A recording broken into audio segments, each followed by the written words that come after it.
Qual é o objetivo? Quem quer dividir, quer deixar só 17% do Pará como Pará.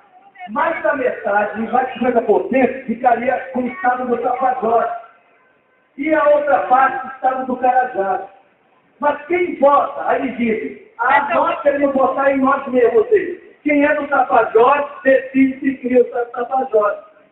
Quem é do Carajás, ou do sul-sudeste do Pará, vota se cria ou não o estado do Carajás. Só que a lei, a Constituição e a lei de 98 já deixam claro. A população interessada vota. E quem é a população interessada? É quem propõe a separação, a quem permanecerá caso seja dividido o Estado. Aí vejam só, eles estão agora percebendo que deram com burro na água. Por quê? Somando a população do Carajás e do Tapajós, dá 2.900.000 habitantes. E esses 17% que ficaria do Pará, segundo eles, tem 4,5 milhões de habitantes. Ou seja, a maioria dos eleitores está nessa região aqui. E lá no Tapajós, há muita gente que é contra a criação do Estado. E no sul do Pará está dividido, se pesquisa da universidade se mostra. É 50 e poucos por cento a favor e 40 e poucos por cento contra. A universidade publicou isso na imprensa semana passada.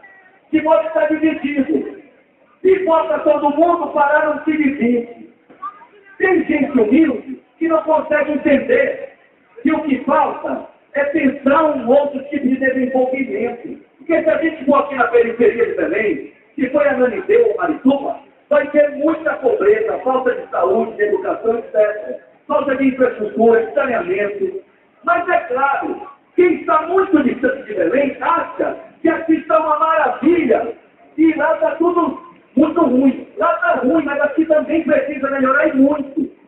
Então, se nós estamos debatendo, além de lutar contra a divisão do Pará, é qual é o modelo de desenvolvimento. De que forma, sendo eu do PSOL, sendo o deputado do PL, os vários partidos podem pensar que o Estado tem que chegar lá em Santarém, em Monte Alegre, em Oriximiná, em Marabá, em Conceição da Glória, para que o povo não queira mais dividir o Estado.